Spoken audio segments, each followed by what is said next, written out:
Diamonds, Eramallur, Vadathala. ജനങ്ങളുടെ ചിരകാല സ്വപ്ന പദ്ധതിയായ മധുര company Kannangad പാലത്തിന്റെ ഉദ്ഘാടനം റഹീം MP നിർവഹിച്ചു.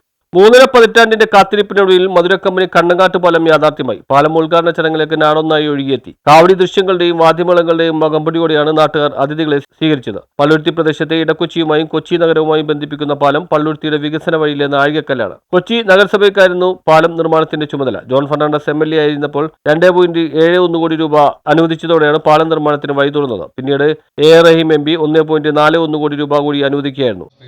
പകരം പാലം എന്ത് എന്നുള്ള ആലോചനയിൽ അദ്ദേഹം പറഞ്ഞു, വളരാൻ പോകുന്നിടം ഇടക്കൊച്ചിയാണ്, വളരെ എളുപ്പത്തിൽ ഹൈവേയിലേക്ക് എത്താം, അതുകൊണ്ട് കണ്ണങ്ങാട്ട് പാലം വേണം.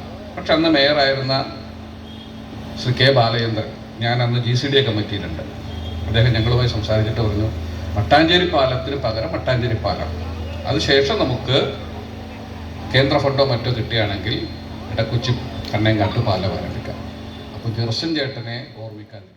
ഇതുകൂടാതെ കൊച്ചി നഗരസഭ പല ഘട്ടങ്ങളിലായി പണം ചെലവഴിച്ചു. 2 വശത്തും അപ്രോച്ച് റോഡിനായി ഭൂമി ഏറ്റെടുക്കുന്നതിനും നഗരസഭയാണ് പണം നൽകിയത്. 5 വർഷം മുമ്പ് കൊച്ചി നഗരസഭ ഭരണമേൽക്കുമ്പോൾ ജനങ്ങൾക്ക് നൽകിയ ഉറപ്പാണ് പാലിക്കപ്പെട്ടതെന്ന് നഗരസഭ standing committee chairman VS Sreejith പറഞ്ഞു. പശ്ചിമത്തോടിന് കുറുകെ പാലം പൂർത്തിയാവുന്നതോടെ നഗരത്തിലേക്കും അരൂർ മേഖലയിലേക്കും പള്ളുരുത്തിക്ക് പുതിയൊരു വഴിയാണ് തുറന്നു കിട്ടിയത്. ഇതിന്റെ ആഹ്ലാദം ഉദ്ഘാടന ചടങ്ങിൽ പ്രകടമായിരുന്നു. സ്ത്രീകൾ ഉൾപ്പെടെ നൂറുകണക്കിന് ആളുകൾ പാലത്തിലേക്ക് ഒഴുകിയെത്തി. റഹീം MP പാലത്തിന്റെ ഉദ്ഘാടനം നിർവഹിച്ചു. കേരളം വിട്ട് മറ്റേതെങ്കിലും ഒരു സ്റ്റേറ്റിലേക്ക് പോയാൽ വിശാലമായ റോഡുകൾ കാണാം. സ്കൂളൊന്നും ഉണ്ടാവില്ല, അവിടെ ആശുപത്രി ഉണ്ടാവില്ല, പക്ഷെ വലിയ റോഡുകൾ കാണാം, വലിയ നിർമ്മിതികൾ കാണാം. ആ ഇൻഫ്രാസ്ട്രക്ചർ, അതോടൊപ്പം കണക്ടിവിറ്റി കേരളത്തിന് അതില്ലല്ലോ.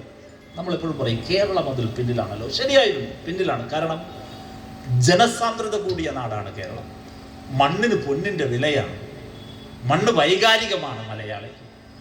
കാരണം ഇന്ത്യയിൽ ആദ്യമായി ഭൂപരിഷ്കരണ നിയമം കൊണ്ടുവന്ന് മനുഷ്യരെ മണ്ണിൻ്റെ ഉടമകളാക്കി മാറ്റിയ നാട് EMS പിടിച്ച കേരളമാണ്.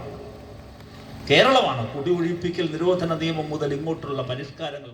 Mayor M. അനിൽകുമാർ ചടങ്ങിൽ അധ്യക്ഷത വഹിച്ചു. പാലത്തിനു വേണ്ടി പണം അനുവദിച്ച് നൽകിയ ജനപ്രതിനിധികളോട് നഗരസഭയ്ക്ക് വേണ്ടി നന്ദി പറയുകയാണെന്ന് അദ്ദേഹം പറഞ്ഞു. മുൻ MLA John Fernandez, standing committee chairman VS Sreejith, deputy mayor K. Ansiya, കൗൺസിലർമാരായ Lailadas, Jeeja Tenson, Abhilash Thoppil, CN Ranjith master, Aswathy Valsan, PR Rachana, advocate PS Biju, CR Sudheer, മുൻ councillor KJ Basil, KS Radhakrishnan, PA Peter, KM Dharman, Sajan Palluruthy, assistant executive engineer Ajikumari തുടങ്ങിയവർ സംസാരിച്ചു. News bureau, Palluruthy.